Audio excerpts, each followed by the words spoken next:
Assalamualaikum warahmatullahi wabarakatuh. Perkenalkan, nama saya Enda Rozalia, NPM 1710602010034. Program Studi Ekonomi Pembangunan, semester 7. Sebelumnya terima kasih kepada Ibu Happy Sepia selaku dosen pengampu studi kelayakan dan evaluasi proyek. Langsung saja pada pembahasannya. Pembangunan proyek yang ada di kota dan Kabupaten Kerinci berjalan cukup baik. Proyek yang sudah dibangun baik di kota maupun yang ada di Kabupaten Kerinci sangat bermanfaat untuk masyarakat sekitar. Seperti pembangunan irigasi, sangat membantu masyarakat untuk mengairi persawahan sehingga produktivitas pertanian dapat meningkat. Begitu juga proyek pembangunan jalan usaha tani, sangat membantu masyarakat untuk mempermudah akses jalan menuju persawahan. Baik, dari semua presentasi kelompok hasil studi lapangan, kegiatan evaluasi proyek yang dilakukan, di sini saya akan membacakan kesimpulan pembangunan proyeknya.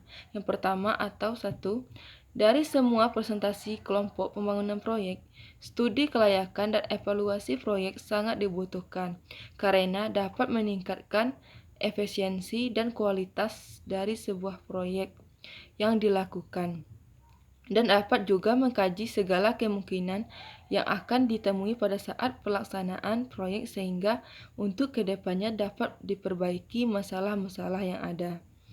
Yang kedua, dari semua presentasi kelompok proyek dari segi kelayakan finansial, semua proyek yang telah dibangun sangat layak dilakukan karena sangat menguntungkan masyarakat dan berdampak positif bagi masyarakat, terutama bagi para petani.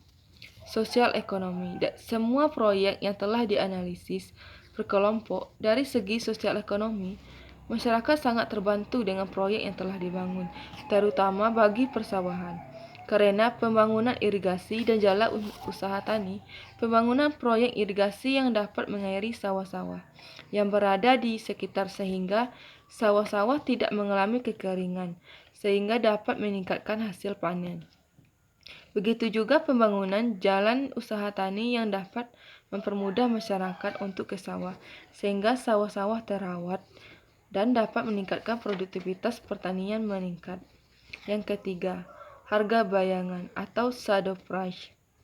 Dari presentasi semua kelompok, dana untuk pembangunan proyek cukup besar untuk membeli bahan-bahan dari harga-harga yang telah ditentukan atau alat dan keperluan lainnya untuk pembangunan proyek bisa tercukupi karena dana proyeknya cukup besar sehingga pembangunan proyek dapat terlaksana dengan baik. Yang keempat, eksternalitas atau faktor luar. Faktor luar dari semua presentasi proyek kelompok terutama proyek pembangunan jalan usaha tani dan juga pembangunan proyek irigasi yang menjadi faktor luar atau dampak dari kegiatan proyek tersebut yaitu karena untuk pembangunan proyek jalan usaha tani dan irigasi, penggunaan lahan untuk pembangunannya tidak semua warga langsung menyetujui dilakukannya pembangunan proyek tersebut di persawahan mereka karena dapat mengurangi luas lahan karena dibangunnya proyek tersebut. Yang kelima, bentuk dan manfaat studi kelayakan dan evaluasi proyek. Dari semua presentasi kelompok pembangunan proyek sangat bermanfaat dan berdampak positif bagi masyarakat sekitar karena sangat terbentuk sejak dibangunnya proyek tersebut. 6. Present value. Dari semua presentasi kelompok pembangunan menggunakan rumus PV sama dengan FV dibagi buka turung 1 ditambah R pangkat N. Sebagian hasil akhirnya tidak seimbang dengan dana yang telah disediakan, sehingga sebagian proyek dari kelompok pembangunan proyek yang telah dipresentasikan tidak layak dilakukan. Yang ketujuh, berbagai parameter pengukur kelayakan proyek. Semua presentasi kelompok proyek kebanyakan mengukur dengan alat meteran. Jadi setelah mengukur panjang, tinggi, ataupun lebar dengan menggunakan meter, kemudian kita menghitung luas pembangunan proyek tersebut. Apakah proyek tersebut sudah sesuai dengan rencana yang telah dibuat? Demikianlah yang bisa saya sampaikan. lebih dan kurang mohon dimaafkan. Wassalamualaikum warahmatullahi wabarakatuh.